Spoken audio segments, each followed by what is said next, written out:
Hello and welcome to this Impact webinar on turnover. And in today's webinar, I'm going to be talking to you all about how to stop leaving money on the table by charging what you're worth and also increasing your prices to your current customers and some easy ways in how to do it. And I'll be going through the 5 Ps to perfect prices in order to help you do that. So let's get started.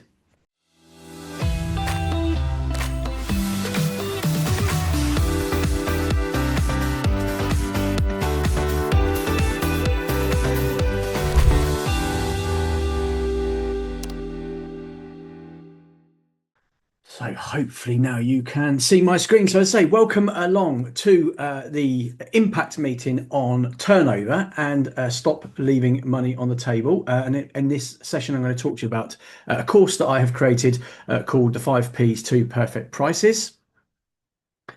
And this is going to be a webinar for you if you are currently undercharging for your services or not charging at all. Sometimes people realize that they've discovered that there are certain aspects that they're not charging for. You're avoiding fee conversations or doing them badly, working too hard for the money you take home, or common one is if you have not put your prices up in more than 12 months. So if any of those apply and much more, then obviously this is going to be for you. So as I said to you before, this is part of our turnover series of part of the Impact webinar series that we are running. So the uncomfortable truth. Often what is actually happening for everybody is that they are running a high level of service with a low price, and that equates to you grinding, working really hard for the money that you have got. So if your positioning in pricing don't match, you'll be working a lot harder for less money. Your customers, your team, and most importantly you are being done a disservice by not charging them what it's worth. And if you do nothing else today, the one thing that I would love you to take from this is that you put your current prices up based on any new customers. So anybody that walks in the door as of tomorrow gets the price that they should be getting. So even if you don't go back and go through this process that I'm going to talk to you about, the one thing I'd really love you to do is go ahead and put your prices up. And I will talk to you more about making sure that you are charging the right amount. Just bear with me and let's have a quick look at this. There we go. So why is it that most accountants don't put their prices up? Well, in a lot of the conversations that I have, the 5 main reasons that I see is that most people don't know what to charge or even how to price their services. Scared of the customer saying no and then leaving. Repricing all my customers is daunting. I've got a large customer base and doing it all is going to take me ages to do, and I don't have the time to do the work, let alone the repricing all the customers. So as I say, they don't have the time to do it as part of the big daunting task. And this one is a real one. This one for me is probably one of the biggest ones that I see a lot. And my question to you on this one is, if you don't have the time, do you really think you have the time not to? Because you are busy because you're not charging what you should be charging. So therefore, by charging more, you could either be doing the same amount of work and earning more and affording to pay more people to be able to come on board, or alternatively, you'll be doing less work on the basis that some of the customers may well leave. That's the reality, but you'll be earning more money off the back of it. And I'll again talk to you more about that as we go through. So this was Emma. Emma went through the process, and Emma said, Mark's help was instrumental in me overcoming my mental barriers to repricing. And that's some of the ones I was talking about before. I knew I had to do it, but the process seemed so daunting that I always put it off. Having regular accountability sessions and a systemized process ensured I kept on track and made sure repricing was always at the forefront of my mind. I was able to increase my monthly fees by over £1,000 a month at the time, which was amazing. Since then, I've been using the same process and newly found confidence, which has enabled me to transform the practice into a profitable business. So that's just one example of somebody who was struggling where to start, felt put off by it, was daunted by it, and then went through the process and did it. So the 5 Ps. The first step is to prepare. The second step is probe. The next step is plan, produce, and protests. And as I say, what I will do is I'll go through all these individually so that you know, they're always in this order, and so that you know how to do it by yourself if you want to, or alternatively, obviously, there's we can help out with that. So the outcome we're aiming for today is putting the price up never really happens, and if it does, it's often a mess. And the idea is to keep grounded about it, and this is about fairness and sustainability to your customers.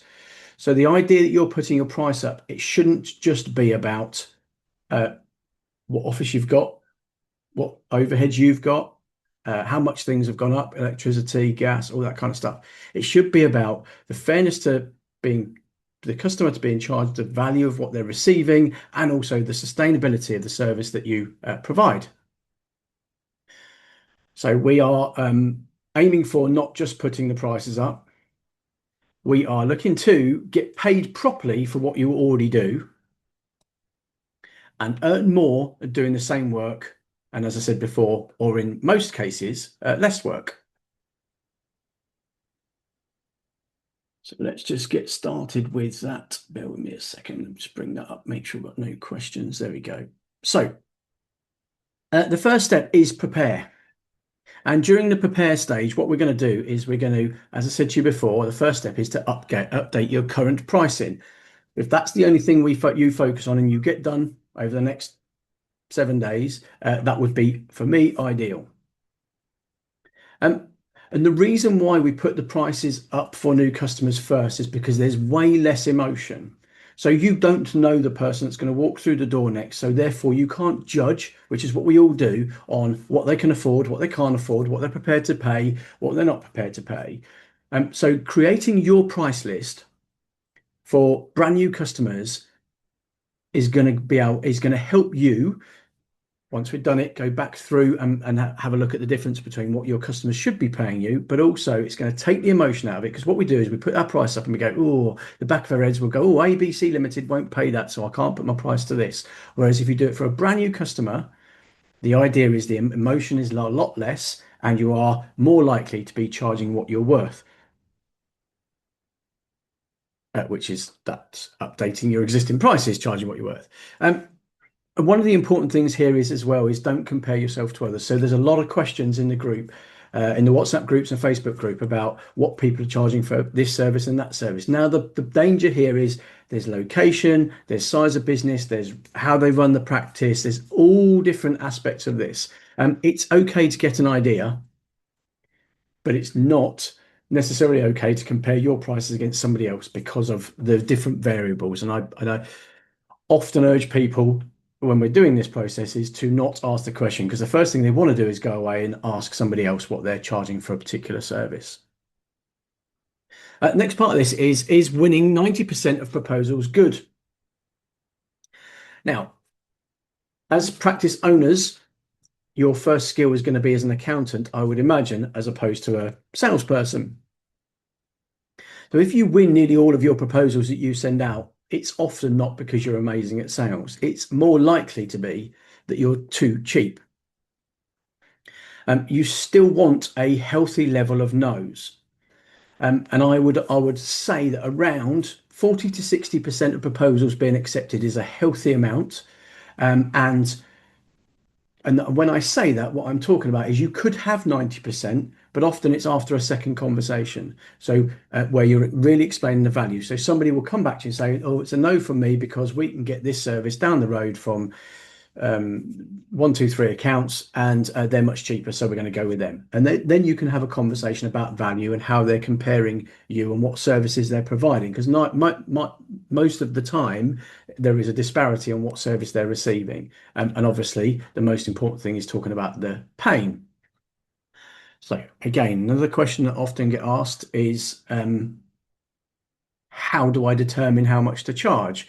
And this is, for me, is a fundamental part of how to establish what you should be charging, which is positioning. And the reason it's so important to get this right is because, again, you will either be selling your services for less money, but over servicing your current products, or under servicing and losing customers on the basis that you are charging too much for not enough service. So getting this right, or getting this as close to being right as possible, is always the first part of putting your price up. I'll show you this image here and ask you a very quick question for you to just have a think about, is where would you score your practice?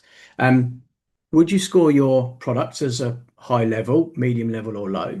Your customer service levels, are they high, medium, or low?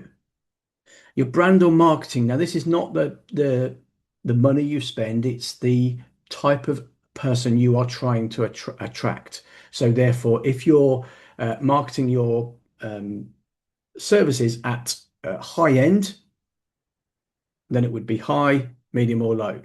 And is your price high, medium, or low? So just give you a moment to think about that. And it's really useful to draw this out as well, because most accountants I work with often looks like this. When they're being honest, it often looks like this. And again, the reason why the positioning is important is that when you think of these brands, what do you think of? And this is why I love this process, because it's very simple. So if we take Aldi, for example, we're going to say that their product is fairly low.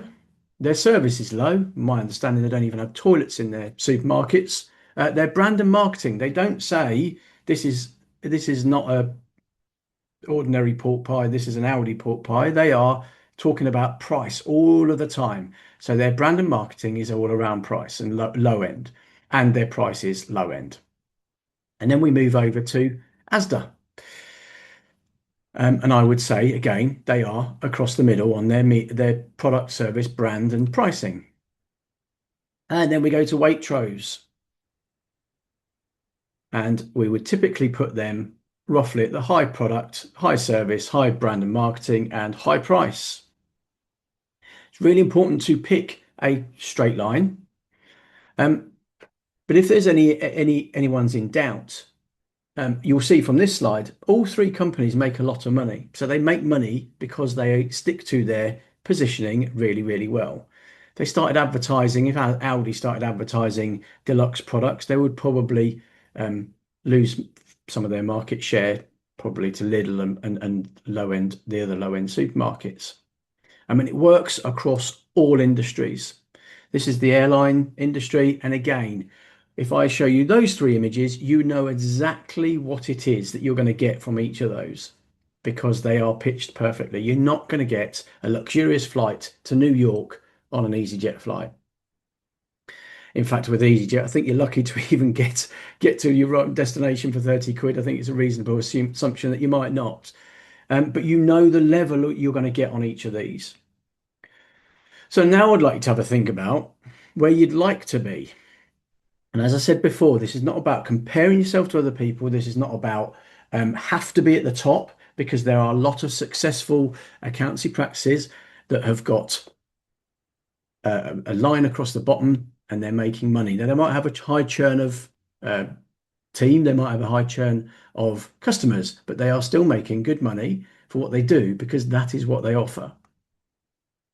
So would you like to be the Rolls Royce of accountants, where everything is across the top? You might already feel you're there, but making sure the price, the marketing, and the service and product are all aligned.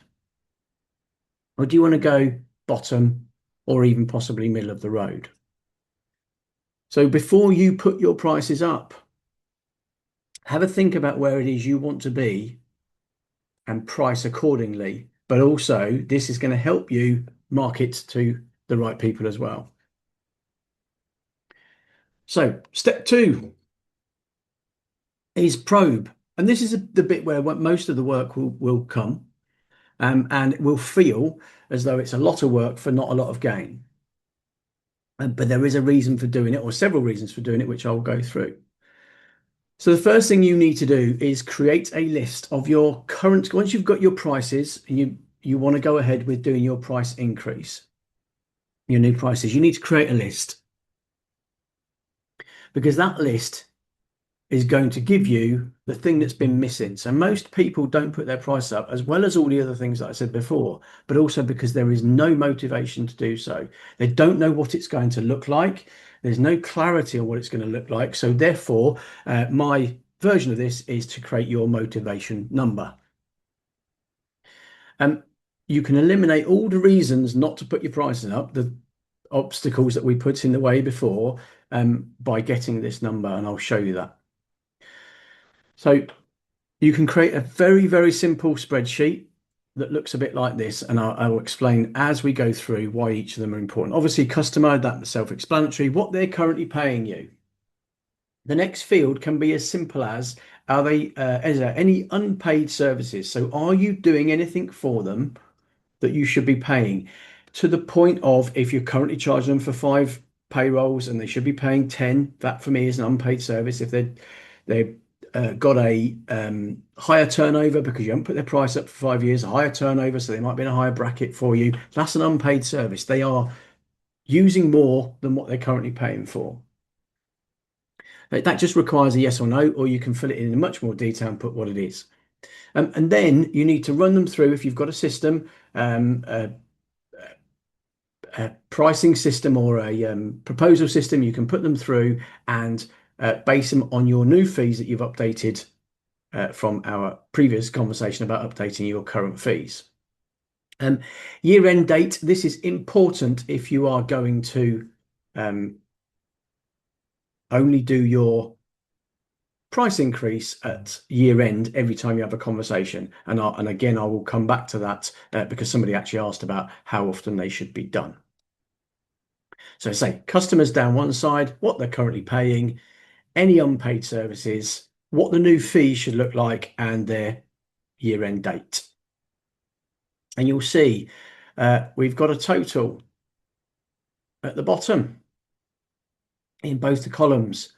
And that for me, the 1980, this is your reason for doing it. This is what's going to give you clarity on a number of different things. So not only is it your motivation number, so you look at this and this might be a monthly figure. So you look at this and you go, wow, £24,000 a year on top of my turnover without doing any more work.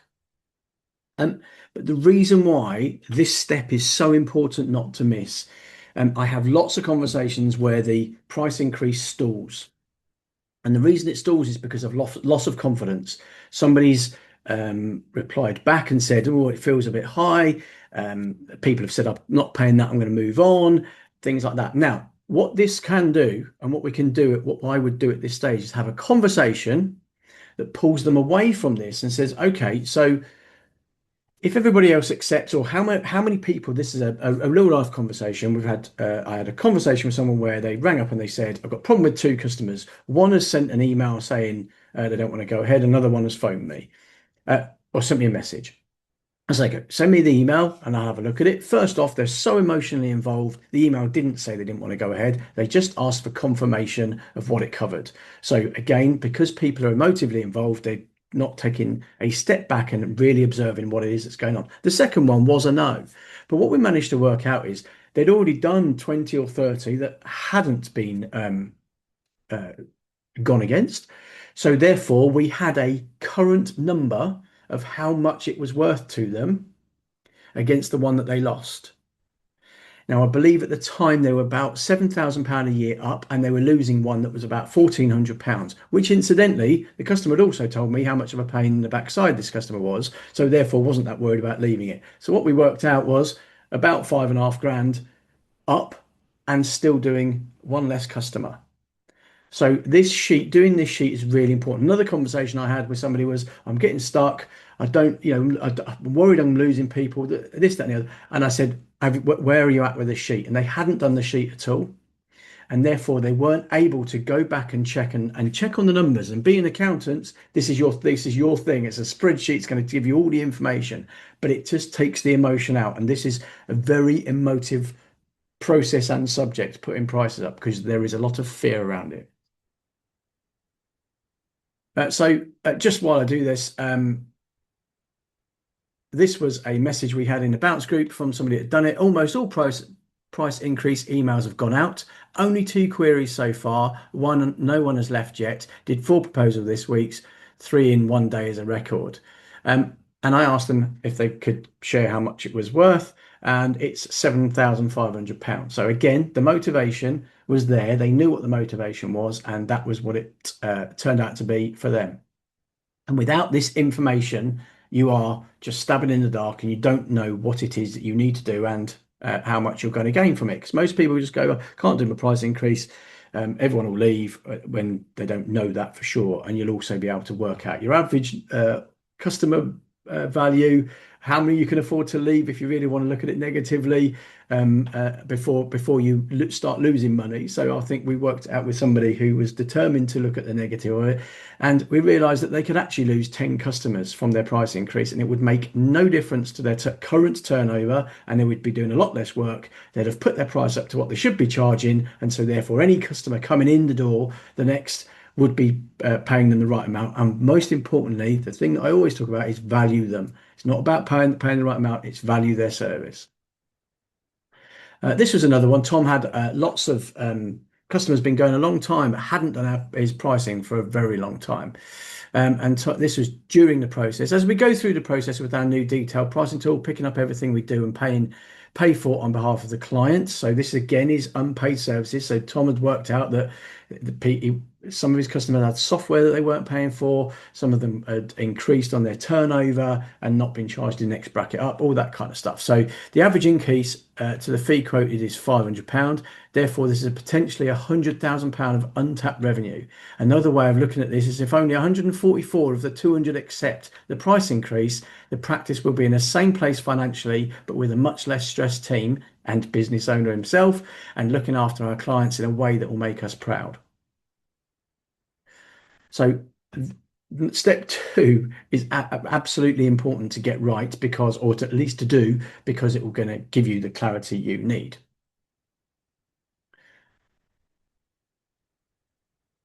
Let me just check for questions. No questions so far. Excellent. So step 3 is plan. This is where you take the spreadsheet and devise how you are going to approach to do it. Fundamentally, 2 ways. As I said before, people will either do it all in one go, and when I say all in one go, they won't just blanket 100 customers. That would be the wrong way to do it. But they're either going to do it all in one go, or they're going to start targeting people when they have the year-end conversations. Now, somebody asked about this earlier in one of the questions, was how often it should be done. So every year, customers should get in my world, as a minimum of a inflationary increase, so whatever the inflation is at that time, and also a price check against what they are currently paying for, because that way you're not going to let too much slip. Five years of unpaid services for somebody that's got 5 pays. Sorry, you've got 10 payrolls that are only being charged 5. There's a lot less chance of those things being missed out. So fundamentally, 2 ways. Are you going to contact everybody in one batch? That's not all straight away, or you're going to do it at year end. If you're going to do it year end, sort it, get the first ones done. If you are going to sort it via that, that's absolutely fine. That kind of speaks for itself. But if you're not, and you're going to do it in one go, you're going to just bite the bullet and get them all done, the first place to start is any unpaid services. The reason for that is a very different conversation to, hello, we're putting your price up by 6.4%, or we're putting your price up to X. Because the conversation, which is one of the next steps, it's a very different mindset conversation. So if you think about, you get an email from Netflix and it says, we're putting your price up to $15.99 for your service, and it will start next month. You're going to think to yourself, well, they're just putting the price up, I'm not getting anything extra. And you're going to maybe feel a bit aggrieved about it. But so to get you in the process of putting prices up, the unpaid services is a great place to start, simply because you are able to have a conversation with them, or write to them and say, we haven't been charging you for this. This is why we need to now charge it. Any service, any product in the world, if you buy more of it, you should be paying more. So therefore, that's why this is an easy conversation to have. The next up should be low-hanging fruit. So the low price, the low fee increases. So the ones that are maybe 10 or 15 pound a month or a certain percentage, you choose. And then the next one is customers with the best relationships. And then everyone else. And the reason for that is because it's going to give you the confidence you need in order to get the ones done, all the ones done, without perhaps tackling the difficult ones till last. I know some people that tackle the difficult ones first, and that's absolutely okay. But if you're worried about any of it, the place to start is the easy ones. And before you contact anyone, this is where the step 4 of produce comes in. You need to produce a plan of how you'll approach the list. So are you going to email? Are you going to write a letter to them? Are you going to call them? Are you going to get them in for a meeting? And again, if you're doing them year end, you might be doing it that way. So the principle of contacting them, and there is various different problems with how we, as Brits, certainly deal with this situation, is you need to give a clear message. You need to give a clear next step. So hopefully people are on direct debits. There isn't too much. So the clear message is your price is going to be X. Get it out of the way at the top for the next year or whatever it is you want to do.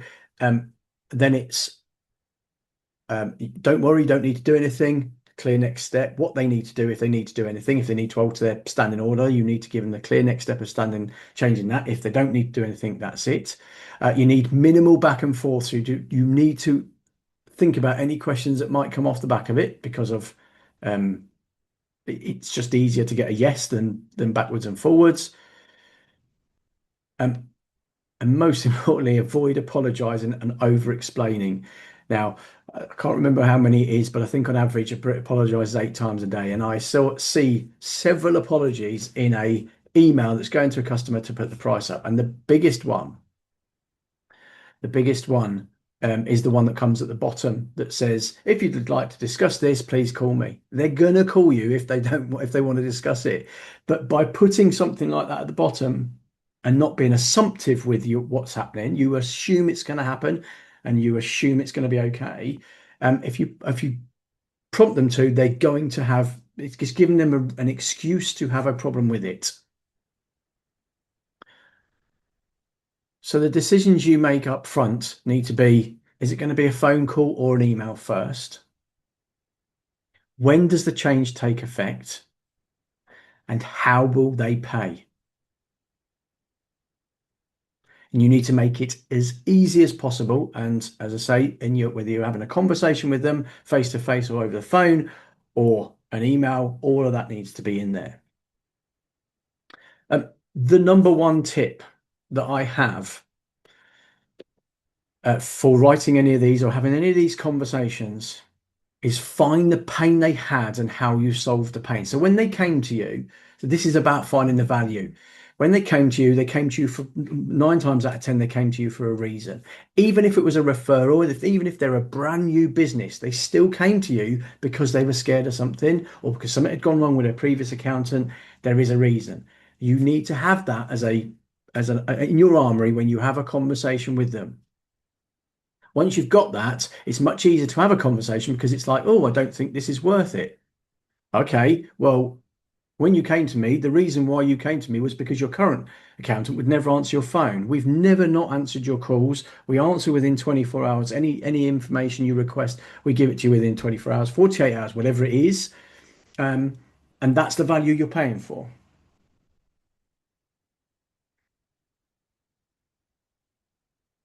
So find the pain they had and how you solved the pain for them. As I said before, they don't care about lighting costs in your office going up or new car that you've got or software going up. And step 5 is protests. This is how to handle objections without wobbling. And going back to right at the start, one of the biggest reasons people don't put prices up is because of this section. It's because they don't know how to handle objections. They haven't got anything already in their armory in order to come back to it. And some of the rejections you'll probably get will look a bit like this. It's a bit expensive. I can't afford it. I can get it cheaper from. And what do you actually do for the money? You must hear that a lot. What do you actually do for the money? You just put some numbers on a form on the website, on the HMRC website, and you file my tax return. That's all you do.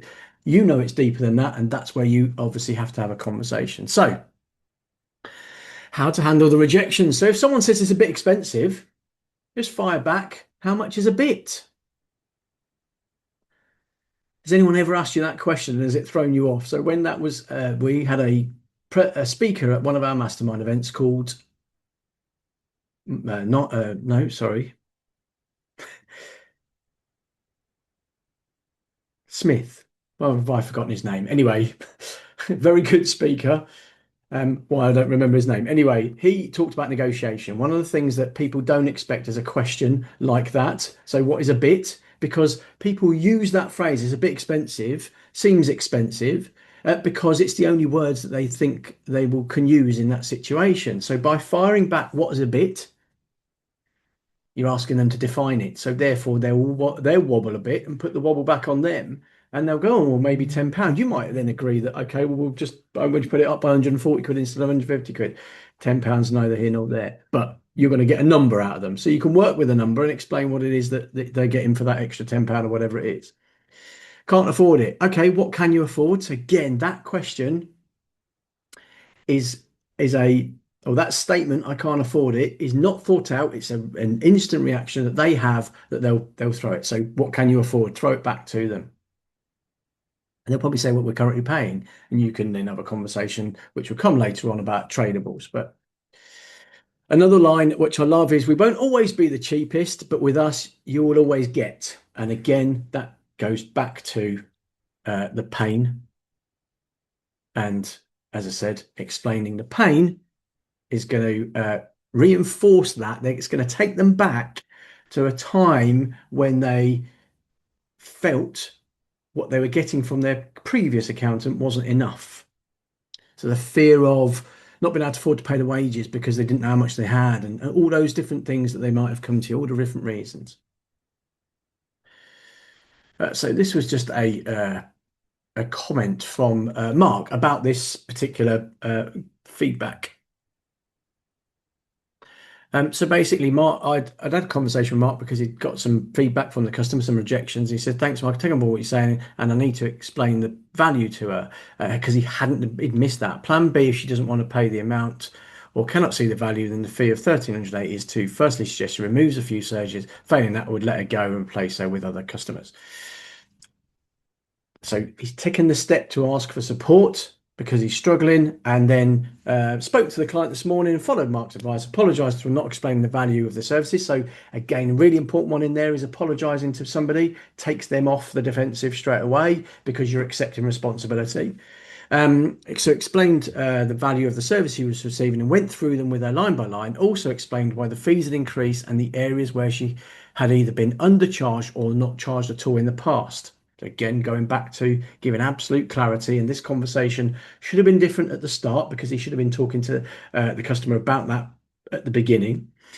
She responded that she hadn't appreciated services and apologised for taking me for granted over the past 10 years.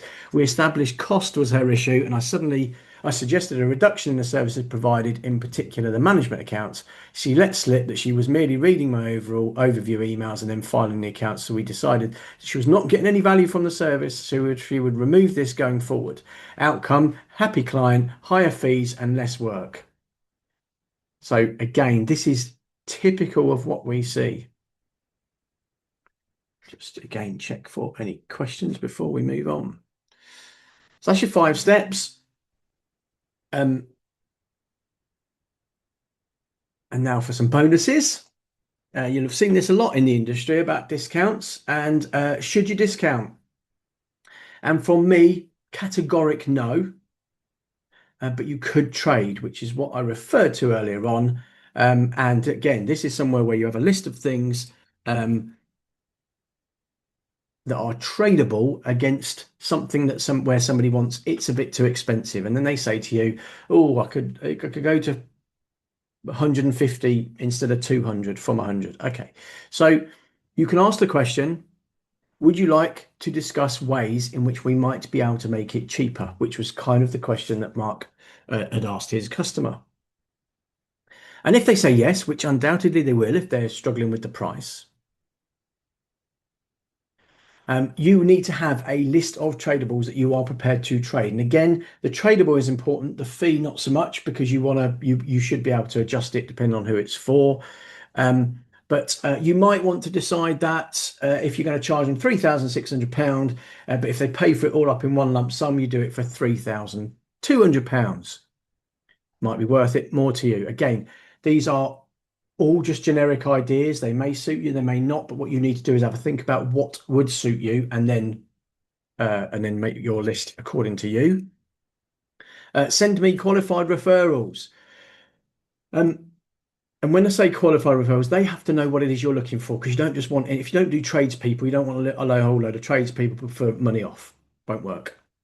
So the idea is that you have a conversation with them and you say, if you provide me with a referral and it comes off, I'm happy to give you £150 off of your overall yearly bill. Do some of the work yourself. So again, go back to giving them their own bookkeeping back or whatever else it is. So if you do your own bookkeeping, we take off 50 quid, or if you scan all your files in, we take off 50 quid, so that they understand again what it is that's being done.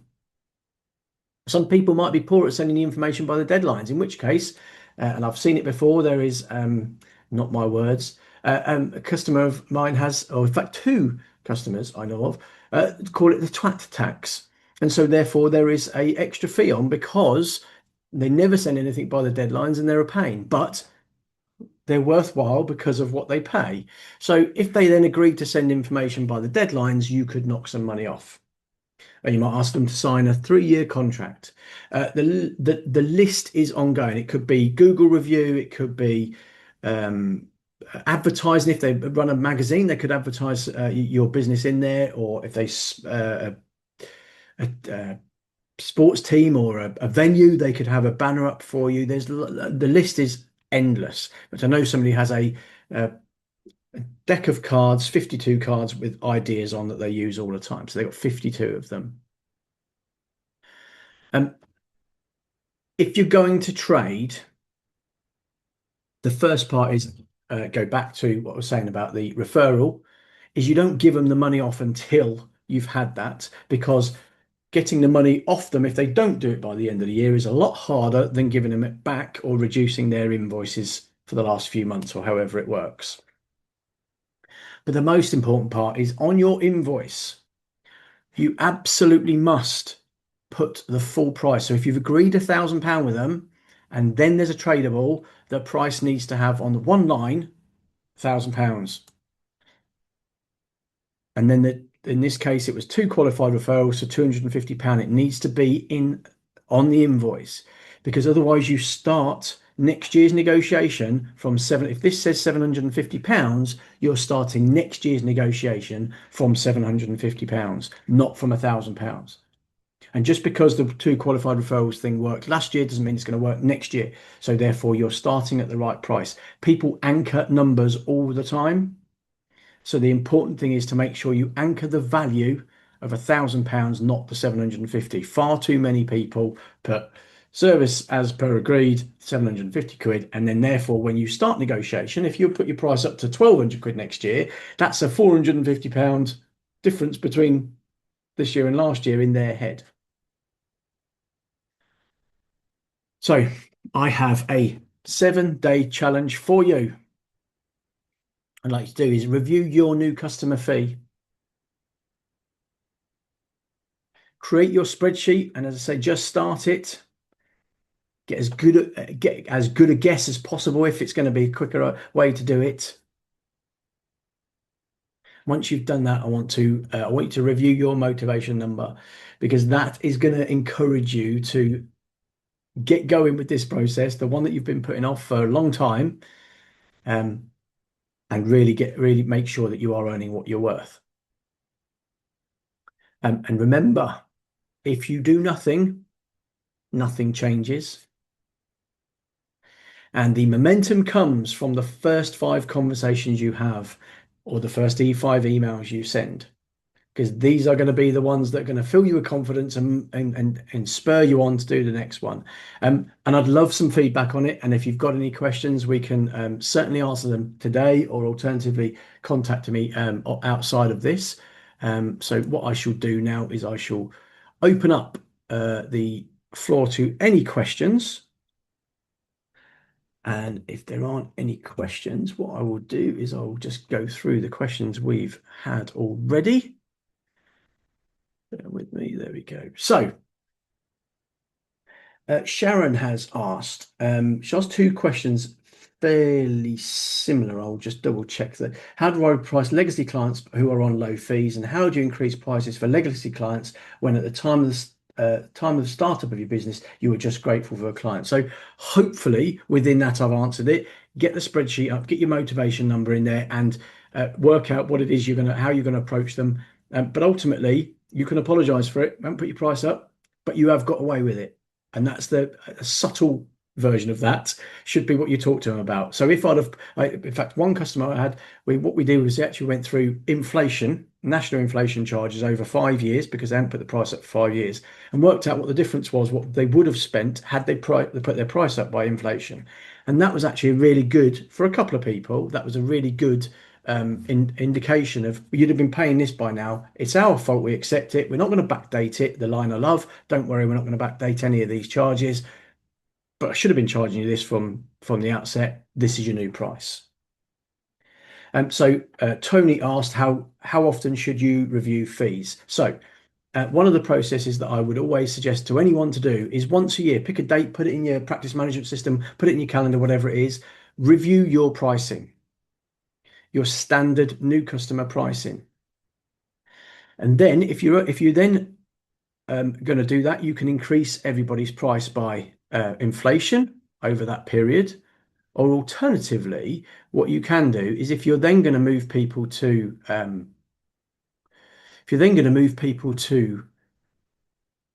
year-end conversations, which is what I would suggest, is you can then run their price through your software, whatever it is, whether it's a spreadsheet or software, and then you can have a conversation with them about it, because you'll capture, if you update your price by inflation once a year, you're going to capture that, but you're also going to capture any unpaid services, so any increased services that they are getting that they're not currently paying for. So if their turnover goes up, their payroll goes up, their bookkeeping goes up, whatever it is that you're doing, that will capture it. So for example, if you put your price up every February and somebody's year end is not till November, or the conversation we have them is not till November, they're still going to get their price increase each year, even though it's 8 months, 9 months after the initial price increase. But they should all be going up once a year minimum. I know people that are putting their price up by inflation, and then on the review, they're also doing them. So how to adapt. The next one is Morris, how to adapt pricing and rebuttals resistance for AI and automations. So I think what Morris is talking about there is, oh, well, AI is going to do it for you. You know, it's all automated, etc., etc. Go back to the value. Humans will always have a place. You will need to check everything. You're not just putting numbers. This is a bugbear of mine for the language that accountants use. And one of the versions of it is filing your tax return. Now, if you take that out of the knowledge that you have and look at it, what it looks like for a layman, it just means you're going like that and pressing the button. Filing is such a terrible description of what you do for a tax return. So you need to reverse all of that. So it's not, there is automations we're bringing in, but you're paying us to know what the right automation is, and also enable us to provide a better service by bringing that in. Not nine times out of 10, that service is costing you. So you're bringing in a cost. So they've still got to pay for it. So I hope that answers the question. Matthew has said, how to motivate client managers to have these conversations. And I smile because I absolutely love this one. This short answer is, you can't motivate anyone to do anything they don't want to do. So if you have got a group of accountants, I'd refer this back to when I had my IT business I had IT people, technically computer geeks. You have number geeks working for you. What they want to do is sit down and do the numbers. They want to do their work. They want to focus on the numbers. They want to produce the accounts. They want to produce the tax returns. That's what they want to do. That's why they're in that job. Selling, upserving, pricing conversations are all a skill, a conversation, a personality trait that people either have or they don't have. So from my perspective, give them all the tools, send them this recording, talk to them about the mindset around it. And if they're still not prepared to do it, you have no choice other than to get somebody else to do it. I know certainly Greenstones, there are only two people at the client managers that do the pricing conversations. But for me, forcing somebody to do it, they'll not do it at all, and then you'll be stuck and you'll have conflict, and then you potentially lose a great client manager that just has one skill that they can't do or don't want to do. So from my perspective, you cannot motivate anyone that doesn't want to do something. You can provide them with the tools, the training, everything, and let them do it if they want to do it. It's the same as upserving. Always talk to people about upserving, and I prefer upserving to upselling because there is a slightly less sales connotation to it, but some people just will never do it. So there is just no point having that conversation. Just having a quick look through this. Isn't any other questions? No, great. Nigel asked how to turn the subject of rate increases with clients into a positive experience for both. Pain, how you solved it, the value they're getting. Again, I know that's repeating what I said before, but if you haven't done it for 4 years, you apologize, set the tone. So set the tone of the conversation. It's my fault. And a really interesting one is you can blame me. So I was on a webinar, Mark was gobbing off about putting my prices up, and I realized I hadn't done it for ages and I need to do it. Flip side of that is I know that several people have gone through the 5Ps process as a tradable. So the tradables we discussed before, with their customers. So what they've done is they've said, I'll do this process for free for you. You pay our new fee. I'll do the service for free. And you'd have a better idea by looking at numbers first. But I reckon we can recoup our price increase and more by increasing your fees because they probably haven't put their prices up. So it can be a really great, and you can put a price on it. Because from my perspective, it's a massive opportunity for your customers to be putting their prices up. So hopefully that answers the question, and it is a positive experience. Go into it as not a conflict conversation. Go into it as a working together. You might have heard Simon talking about don't go into any conversation as a game of singles tennis. So I'm saying something, hitting the ball over, you're hitting it back. We are working together. We are sitting on the same side of the table, and we're going into this conversation as a doubles match where we are both wanting the same outcome, which is us both to win. And anyone with good negotiation skills will the best resolution, sorry, from any negotiation is that both parties feel they've won. So that's the bit to aim for. How can we both win? Chaya says when the regular service leaks into advisory and tax planning, which isn't on the bill or not being paid for. So I haven't got a direct question there. But I think if I were to turn it into one, this goes back to the unpaid services. List them, give them the option to keep them or not. So you'll know whether some of them are good, whether some of them are useful to them or not. And don't be afraid to talk about services. So the last thing is, which is not on the question, is don't be afraid to talk about other services they don't currently have, because I've seen it many, many times where they've gone into they've been fearful of a conversation about their prices going up. Sorry, the customer's prices going up. They've had the conversation, and during the conversation, they've ended up selling more than what they had already. So their price has gone up even more.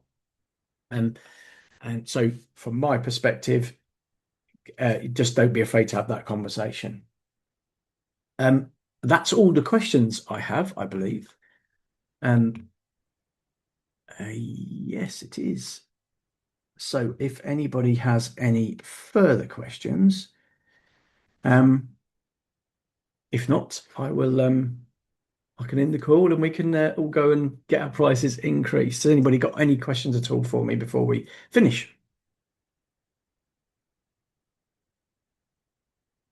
No, excellent. As I say, if you think of anything afterwards, you're sitting out in the sun, maybe, or you finish watching, you just get ready to watch the England game tonight. If you have any questions, please feel free to drop me a message. I'll be more than happy to answer them. But for now, I shall say goodbye, and I'd love to hear some feedback from what you thought about this, and also what the outcomes are of your fee increases.